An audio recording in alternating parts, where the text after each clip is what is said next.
Welcome to the Hockey Writers What's Kraken, a weekly show with our top Seattle Kraken writing crew, bringing you the latest news, rumors, trades, player grades, game results, and much more. From training camp to the playoffs, from the first ever puck drop to their future rivalries, our team covers everything that happens with the Kraken. So sit back, relax, and get ready to find out what's Kraken.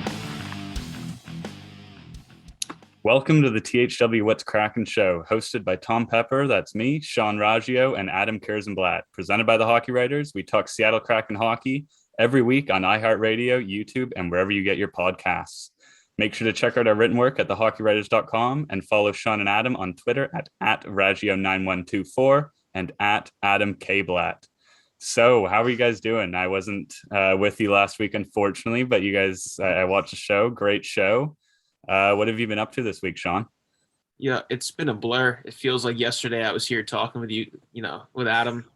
Sorry, it's honestly, this whole week's gone by so fast. I caught a Long Island Ducks independent baseball league game on Friday, so that was a bit of a change of pace, but I'm just ready for hockey to start, honestly. I'm so stoked. So am I. Aren't we all? How have you been, Adam? I've been good, getting back into the rink. I saw the Vancouver Giants home game on, Friday.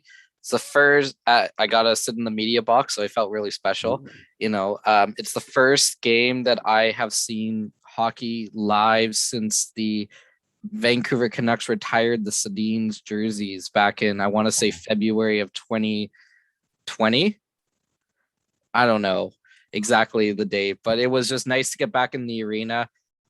Nice to watch some junior hockey, and the Giants won, which was an even better ending to all of that. Good stuff. Yeah, I'm very excited for hockey. So I guess when our listeners are listening to this now, hockey is on tonight, so enjoy. And we can, I guess my week. My Nana's over from England, so that's she made the trek over. She's 90 years old. We celebrated her birthday today as well. Also Happy celebrated birthday. Thanksgiving. Happy Thanksgiving to any Canadians listening to the podcast. I've had quite a busy week, and now I'm on to reading week. So hopefully this week's a little calmer. And from the What's Cracking crew and everyone at the Hockey Writers, a very happy birthday to Matthew Zator, our producer, fearless leader behind the scenes. So I wanted to give him a quick shout out. And Yes, happy birthday, Matthew. Yes, happy birthday. Sorry we ruined it with the fantasy draft. And I probably butchered the pronunciation of your last name. I apologize. All right, let's jump into it. So we'll start off with not great news for the Kraken. So 5 players now are on the COVID-19 protocols list. And as we're speaking right now, this is the night before opening night. So maybe that'll change by the time you're listening to this. But as we stand right now, Cal Yarncroke, Jared McCann, Jonas Donskoy, Marcus Johansson, and Jamie Alexiak are all in COVID protocol. So this is extremely bad news to come just the day before the first game. Obviously, Yarncroke's been on the list for a few days now, but this is obviously is not ideal for the Kraken. So I'll go to you first for your analysis, Sean. How is this going to impact the Kraken if they are not available for tomorrow's game, or even for a few games? And is there anyone that's going to need to step up? Wow. First and foremost, I hope everyone's doing okay with that. One other thing that I think is important to note is the team is 100% vaccinated. So I feel like that is an important point to include. So hopefully they're not dealing with anything too serious. But yeah, go on, Sean. It's an important point, and it's a scary point too. I feel like it's just to touch on COVID for a second. I feel like it's a bit easy to, if you're fully vaccinated, I am. It's almost easy to forget that it's still going on because so much has returned to normal, but we still got to keep our, keep paying attention to that. I think that now this is in no way comparable, so I don't mean to come off as disrespectful. The Vegas Golden Knights had the shooting, and it was like obviously a massive tragedy, but they had that to bring them together.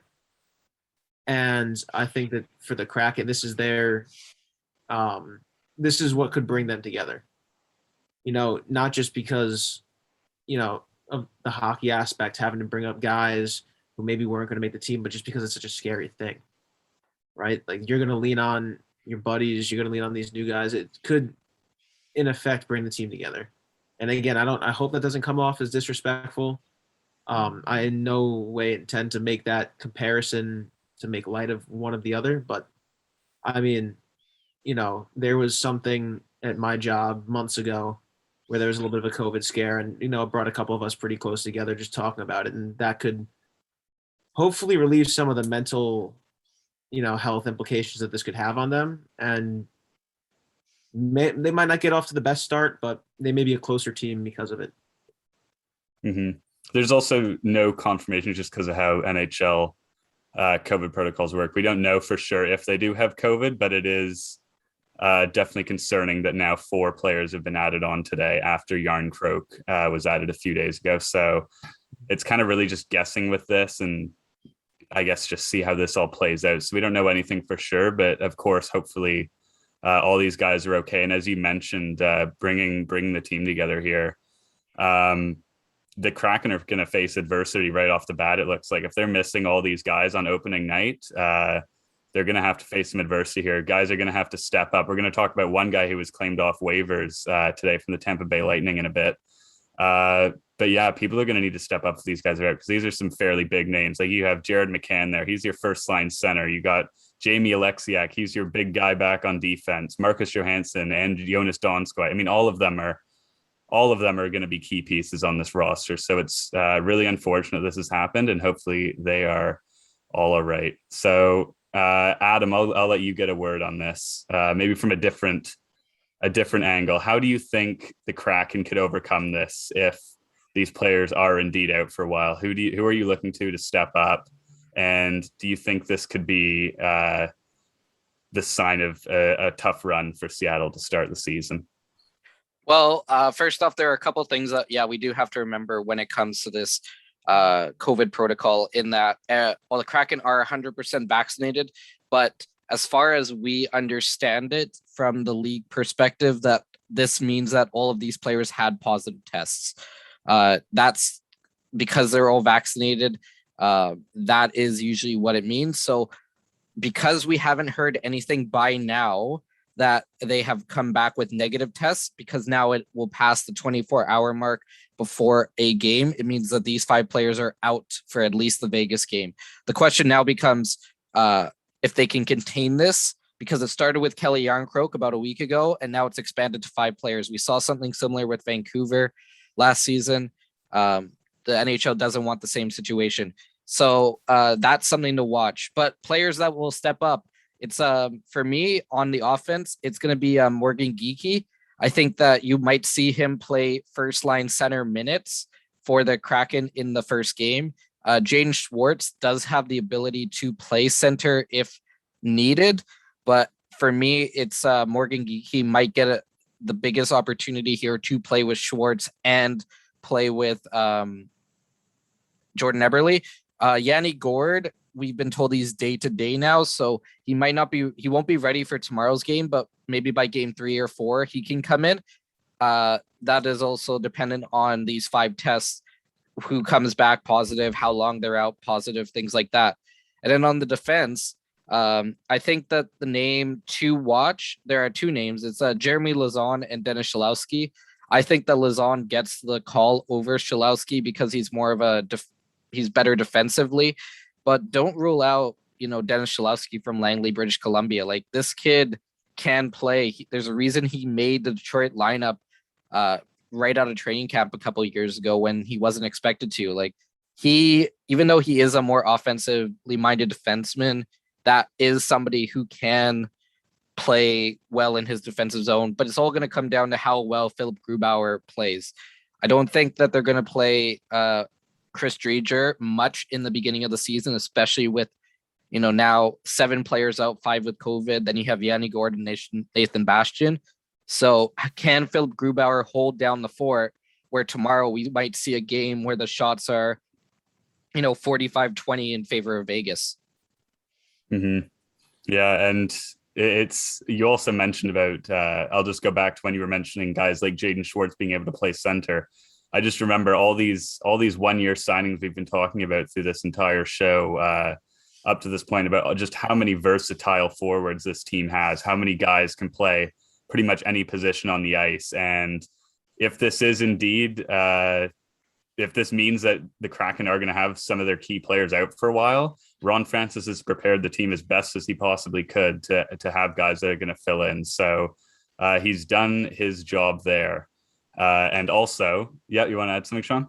Do we think that potentially someone like Alex Wenberg, who just had a kid, might kind of either be hesitant or even pull himself out just because he's got a young kid and, at home? Well, the roster day, the opt-out day has already passed. I don't know how it works during the season, but I would be very surprised at this point if a player from the Kraken does say he doesn't want to play because they know the situation going in. They know that this is possible. But then again, you never know like what could happen. So we could have a player say, hey, I'm not going to play. But I don't think that they're going to risk the amount of money that they're going to lose by doing that. I didn't mean opt out of the season. I meant maybe just for these couple of games, like stay behind. And, I don't think he'd opt out for the whole season on it. I would. I think it would be a huge missed opportunity if he were to miss the first few games in franchise history. But I mean, everyone deals with this kind of stuff differently, and it's obviously a serious issue. And I mean, I'd be surprised if someone did opt out at this point, just especially considering all that's gone on to get to this point, and this is the big day everyone's been waiting for. But if he thinks it's best for his family, or anyone for that matter, anyone on the team, if it's best for their family, best for their health, then you can't really complain about them having to miss any games. But hopefully that doesn't happen.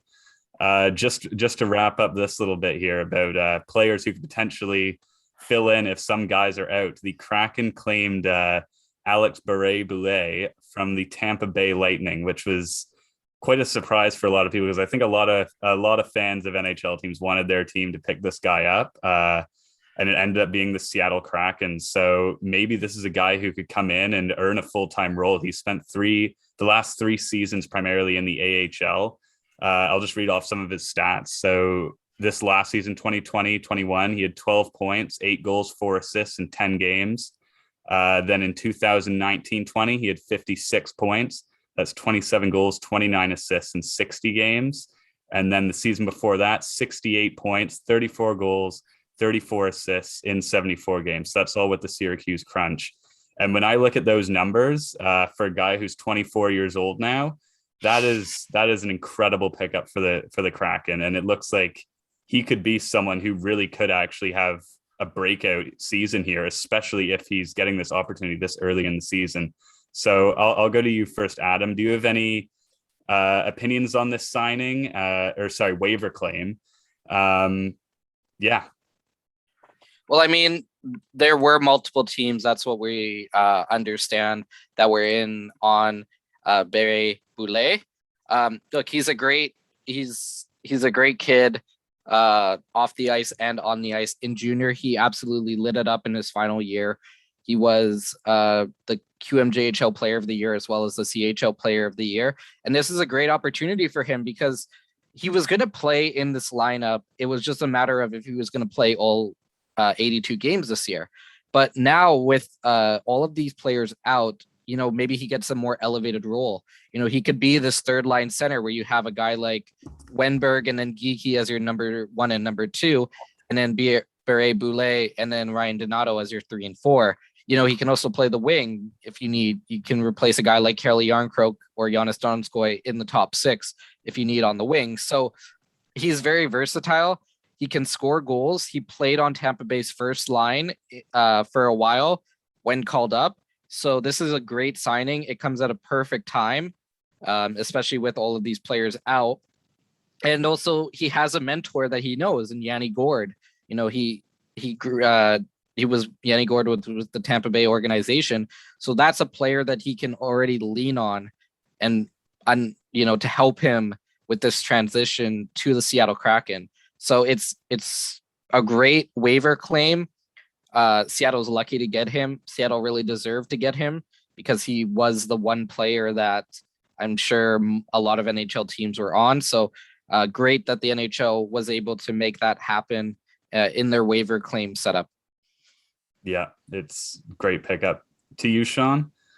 Now, just two things on this. One, if I recall, he would have been a black ace on at least one of those two championship teams, right?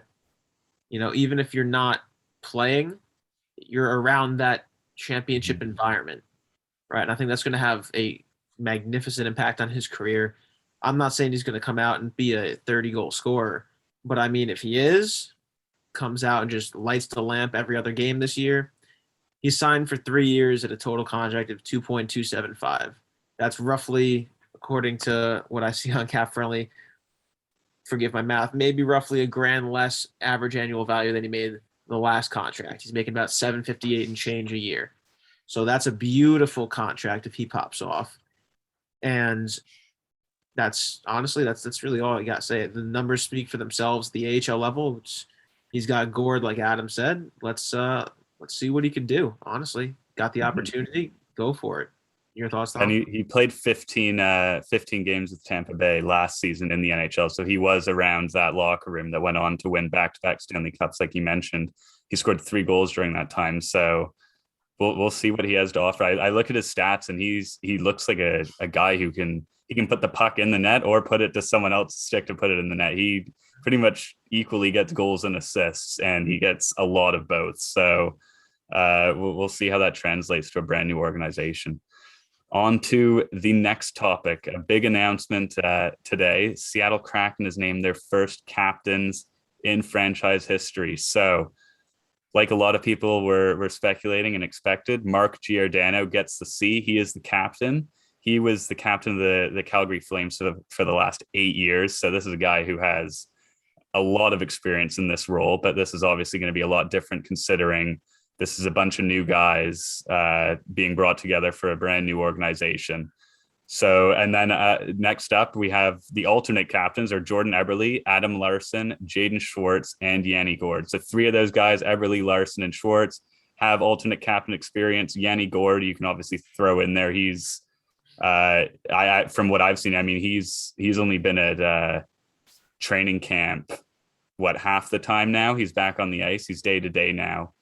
But he's clearly been quite the presence in the locker room. So overall, I think this is a solid leadership group, but I'll get your thoughts on it first, Sean. What do you think about this group? I don't know if you could hear in the background, but all these Rangers fans in New York are groaning at the fact that they still haven't named the captain. And here we are, the Kraken get one in their inaugural year.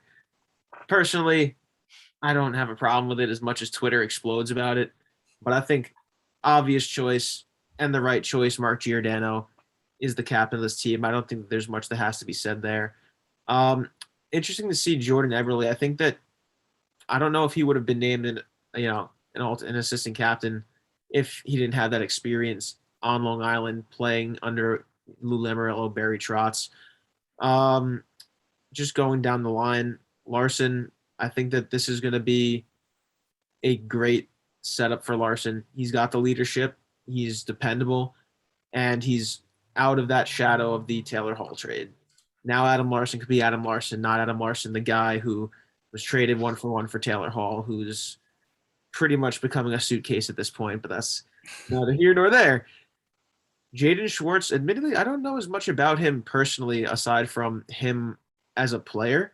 So I'm going to leave a little bit of that up to the eye test. So we can always come back to this topic. I'm sure it'll come up at some point or another again. So I'm going to let that one eat for a little bit. Seeing that he was an alternate captain during the Blues Cup run is a good sign. And speaking of Cup runs, Yanni Gord, I think this is the next step in his career. I'm not sure if I could see him as a captain of a team. Again, a bit of that's just lack of eye test. Up until this ESPN deal, I haven't been able to get much aside from NHL Network, whatever's on NBC and MSG. But I definitely think that this is, considering what he's bringing, both skill-wise and from what I could tell from the locker room, I think this is the next step in his career, and he's he's going to be good.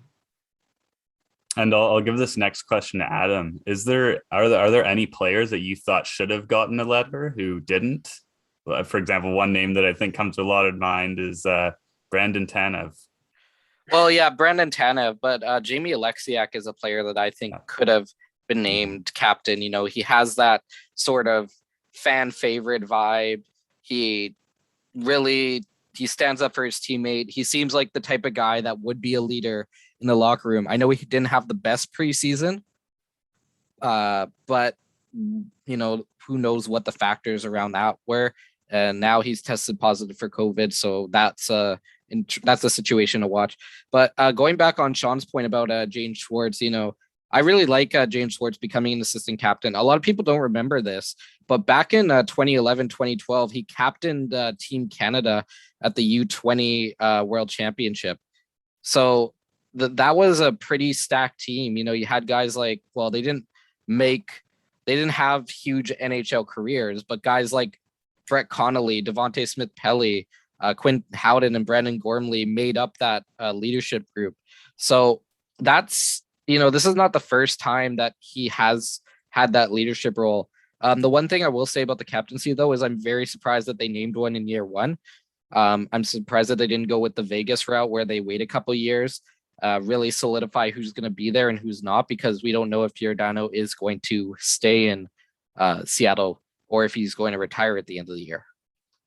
Yeah, I also agree with that. I honestly, for a long time, I've thought they weren't going to name a captain until at least one season in, because these guys really haven't had much time to mold here. I mean, we've seen them in preseason, and it looks like they're getting pretty close, and it sounds like there's great locker room chemistry, but this is such early days with this franchise that naming a leadership group this early is kind of questionable for me. But I mean, I like all the guys that have gotten the letters, and I think that they'll do good in their positions. So yeah, did you want to say something, Sean? Really quick, a couple episodes ago, I think it was, I said that if it was me, you got to have at least, let's just say, alternate assistant captains, not even talk about a captain, one on defense, one on forward, and then one you want to be the emotional leader of the team. For me, you know, Yanni Gourde and Brandon Tanev, I could see that being interchangeable in terms of being an emotional leader out there. So if Tanev didn't get it, I could live with Gourde getting it in that case. Tom, take it away. So one more weird connection between James Schwartz and that 2011-2012 team for Canada at the U20s. Now teammate Jamie Alexiak was also a part of that team. Oh, that's all right. Yeah, so fun fact, Jamie Alexiak and James Schwartz have played on the same team together for Team Canada at the under 20 World Juniors. It's an Easter egg on Thanksgiving. All right, let's move on to the final topic of the show, and this one is going to be extremely exciting. So we are going to preview and give kind of our thoughts on how the first game in Seattle Kraken, well, the first regular season game in Seattle Kraken history is going to go. So they will be facing off against the Vegas Golden Knights in Vegas. I've been looking forward to this for a very long time, as I'm sure many people listening to this now are. And this is, we've talked about this before, that Kraken and Golden Knights is almost a rivalry that's pretty much already been made just by the scenarios of an expansion team in Vegas who came in 3 years ago, went to the Stanley Cup final, and has stayed as a very competitive team ever since. So the Kraken are going to have some pressure on them. There's going to be a lot of people watching this to see how these two teams compare. And the first look we get is tomorrow night. So I will go to you first, Sean. What are you expecting for this game? What do you think the pace is going to be like, the play style, and what do you think the outcome is going to be? I think the bias tells me that Alex Pietrangelo is going to score the first ever goal against the Kraken, so I can get some points on good old Adam and Matthew over here. But no, seriousness and to actually analyze, I think that the Kraken are going to come out hard and fast. I think that they know they have a lot to prove. They're going to want, I mean, it's the other expansion team. Not even just because it's the first game in franchise history. They're going to want that win in Vegas too. Being in Vegas, good motivational factor in and of itself. I think they're going to come out flying, and it's going to be physical. Luckily for them, Ryan Reeves is on the Rangers now. and hopefully he will be all right after that injury. But I think I said I think it was one of our first shows. I think I predicted a 3-1 final score. Giordano getting the franchise's first goal. I'm gonna stay with that. I'm gonna stick with that. I think that it's gonna be fun, and as long as they're firing on all cylinders, it doesn't have to be pretty. They don't ask how, they ask how many. I think it'll be a good start for the Kraken. Yeah, and you mentioned expecting to see the Kraken play very physical. We didn't see a ton of physical play in preseason, but obviously it's preseason. So now there's really no excuses going into the regular season. And I think a lot of people are expecting this to be quite a heavy hitting team. So we'll hope for that tomorrow. What are your thoughts, Adam? How do you think this game's going to go?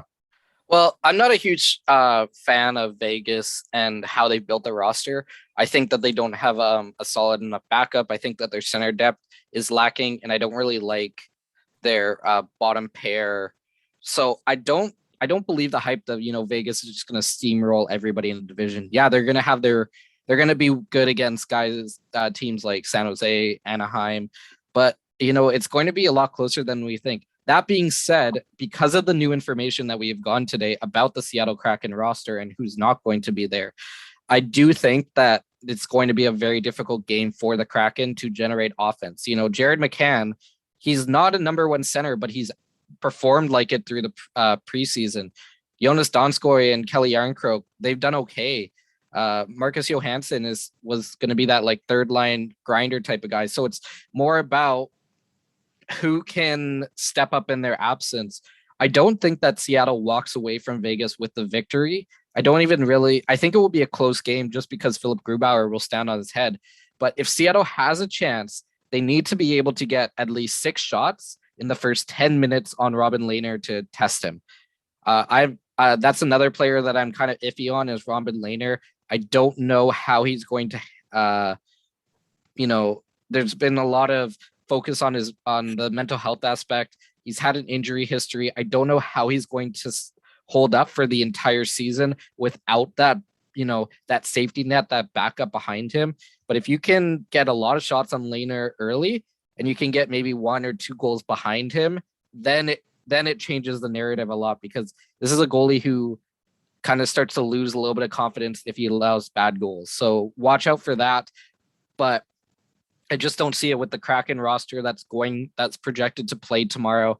I don't see them coming out of Vegas with a victory, but I do see them at least keeping it close on the scoreboard. Do you have a prediction final score? Well, I think that we're going to see a 3-1 victory for Vegas and as the Seattle Kraken tweeted out during their preseason first goal, we're going to be geeking out on Geeky all throughout the season. Out on Geeky. I like all right, and further on the subject here, while we're talking Kraken Golden Knights, is as I mentioned earlier, the pressure that is going to be on Seattle, considering Vegas had just come into the league 3 years earlier, and the incredible success that they've had since that franchise began. They've made the playoffs every single season, including, of course, I mentioned before, making the Stanley Cup final in their first ever season. So the Kraken have quite a lot to live up to here if they want to replicate what the Golden Knights have done. So I'll give it to you first, Sean. How much pressure is actually on the Kraken to perform as well as the Golden Knights this season? Is there any, or is it totally unrelated? Well, let me answer your question with a quick question. How would you guys react if I told you this is a playoff game for a lot of the Kraken? Yeah, that makes a lot of sense. Yeah? Mm. Tom? You agree? Yeah. Yeah, because a lot of these guys who are going to be filling in for Yarncroke, McCann, etc., some of these bubble players, guys who maybe had a good camp but might not have been slotted in the first place. I'm looking at someone like, even someone who we had slotted in but needs to have a good start to the year, like a Morgan Geekie, a Mason Appleton, Alex Barre-Boulet. I'm thinking maybe a Cole Lind. Did I mention Ryan Donato? If I'm saying him twice, then I really want to see something good from him. Guys like that, to them, this is where they prove their worth. That has a bad connotation saying prove their worth, but it really is. If you want to crack this line, if you want to push for someone else's job, now is the time where they can do it. This for them, this is a playoff game. This is still the whole you fight for your job in training camp. It's all the same thing right now. This is where guys are really going to prove whether or not they're either A, going to make the roster this year, or B, if they're going to be worth keeping around. A lot of these one-year contracts, this is playoff hockey for a lot of these guys. Now, hopefully that mentality sweeps through the room, and I think that's something that Captain Mark Giordano should push forward, especially for guys, older guys too, lead by example. Schwartz, Larson, Eberle, etc. This is playoff hockey on night one. Maybe at the dog days of the season, when everyone's back healthy, knock on wood, injury bug, whatever. This is playoff hockey from night one. Mm-hmm.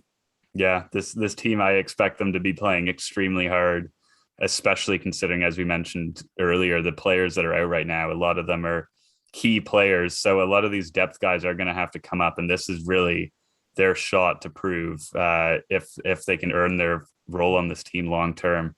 I'll go to you, Adam. So what do you think? How much pressure is on the Kraken to perform this season? I think that, when we talk about perform, we think about, they have to make the playoffs. But for me, a successful season for the Kraken is that, the team starts to gel, they start to get chemistry, and that they're playing tight games and they're playing meaningful games in March and April. That has been the big thing that has happened in Vancouver. People have said, it's great to make the playoffs, but we want to see meaningful games in March and April. So you don't have to necessarily make the playoffs for it to be a successful season. You just have to have, if they're getting blown out every single night, it's going to be tough to watch. We don't want another, Atlanta Thrashers situation here with Seattle. Or, like what Washington's 13-win team. Like, we don't want that. We want one of these teams that, if they're going to make the playoffs, they either make it or they come, 2-3 points short so that they have something for fans to look forward to next year. Anybody who thinks that Seattle's going to the Stanley Cup final, I got news for you. I would say 99% chance that they're not going to the Stanley Cup final. It could, a lot of people would say that about Montreal last year as well. It can happen. That's why we leave that 1%. But, if you're putting down any type of prediction right now, I don't think that Seattle Kraken in the Stanley Cup final is a great prediction. Hey, that's the beauty of hockey playoffs. Anything can really happen. We've seen it. We saw Montreal last year, and then Vegas obviously happened. And then the year, what year was it that it was the Predators and the Penguins? But it was an overtime goal away from being the Predators and the Ottawa Senators. So yeah, that's one of the things I absolutely love about the NHL is just, especially the playoffs, is just anyone can win on any night. It's just whoever wants it more gets it. I love it. Great sport. Do we have any final comments on what we're expecting for tomorrow's game? How about this? While we wrap it up, we all go through and give who's going to score the first goal in Kraken history. I think Sean said Giordano. Are you going to stick with that? I'm going to stick with that. I think I wrote it down. Yeah. I think I have Eberle scoring the first goal and Giordano scores the empty net goal. Okay. According to some episode. But I'm a just double down on Giordano scoring the first goal. Your captain, your defensive leader, both sides of the puck. That's, they're putting his face, whether it was pre or post captaincy, he's on the Twitter, they're pushing him out. That's your guy. Slapper from the point, one timer, beauty. That's Kraken hockey, baby. I'm not John Forsland. What do you think, Adam? Your prediction? Well, like I was big on Mason Appleton early on. I still am. But I got to go with Morgan Geekie. If I have my information correct, his first game in the NHL, he scored 2 goals and 1 assist. So this is a guy who knows how to score big goals at big times. Yeah, I believe my information is correct that he scored 2 goals. Yeah, first career game, 2 goals, 1 assist. So how can you bet against him? He knows how to score big goals. He had a huge career with the what is it called? The Charlotte Checkers. He had pretty good. He's shown up in the playoffs. Like, this is a guy who is really going to make a difference. And I foresee him definitely scoring the first career goal for the Seattle Kraken, former Tri-City American. So, he knows the area, and I'm sure that the owner and the whole Tri-City Americans fans will be really excited to see him have a huge season. For sure. I think a lot of people are looking forward to seeing Morgan Geek. He impressed a lot of people in preseason, and he's really made a name out of himself from really, I don't think he was that as popular as he ever has been until he got to Seattle. So, we haven't even got to the regular season yet. So that's a story we all got to keep an eye on. For my prediction, the first goal in Kraken history, I want to go with something maybe a bit bold. I'm going to say Vince Dunn. Gets it. I absolutely loved his game in preseason. I think this is a guy who could really have a breakout season this year and have a career year, honestly. I think he wasn't valued enough in St. Louis, and I think a lot of fans wanted him out of there, and they were upset at him for the costly mistakes he made. And I think this is an opportunity for him to learn from that and dominate, because we saw that, especially in, what was that last game against Vancouver in the preseason? Was that the one he had 2 goals in? And they were both nice, and they were one after the other. So I think this guy's, if he can build enough confidence this season and he can keep his skill set together, I think he could be great. So I'm gonna say he gets the first goal. You want to say something, Sean? Yeah, really quick. What's Kraken, episode 4. If you haven't listened to it, you should go back, enjoy it. Good time.